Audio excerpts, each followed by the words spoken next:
آج ہم عہد کرتے ہیں کہ قائد اعظم کے فرمودات پر عمل پیرا ہو کر ملک کو مستحکم کریں گے۔ یہ بات ٹاؤن چیئرمین میاں سرفراز مصطفیٰ بلال شیخ نے یوم ولادت قائد اعظم محمد علی جناح کے موقع پر اپنے ایک بیان میں کہی۔ انہوں نے کہا کہ قائد اعظم کی بدولت آج ہم آزادی سے سانس لے رہے ہیں۔ قائد اعظم نے مسلمانان بر صغیر کو حقوق کا صحیح معنوں میں ادراک کروایا۔ انہوں نے کہا کہ قائد کی جدوجہد کا مقصد ایسی ریاست کا بھی قیام تھا جس میں اقلیتیں بغیر کسی خوف و خطر اپنی زندگیاں گزاریں۔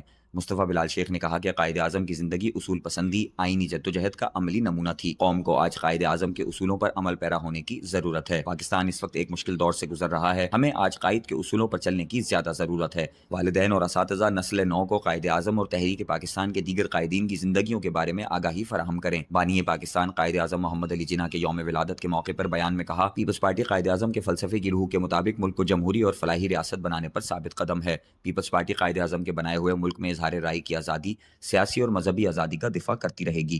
انہوں نے کہا کہ ذوالفقار علی بھٹو کا بنایا ہوا 1973 کا آئین وطن کی بقا اور سلامتی کا ضامن ہے۔ ایک مخصوص سوچ مذہب کی آڑ لے کر ملک اور معاشرے پر اپنی سوچ مسلط کرنا چاہتی ہے۔ محمد علی جناح کا یوم پیدائش قابل فخر قوم کے وجود میں آنے کا دن ہے۔ 25 دسمبر ایسے عظیم لیڈر کی پیدائش کا دن ہے جس نے بر صغیر کے مسلمانوں کو علیحدہ وطن دیا۔ قائد اعظم نے بر صغیر کے مسلمانوں کو سیاسی سمت اور الگ شناخت دی۔ وہ آخری سانس تک جمہوریت اور قانون کی حکمرانی کے لیے پرعزم رہے۔ قائد اعظم نے کشمیر کو پاکستان کی شہر قرار دیا۔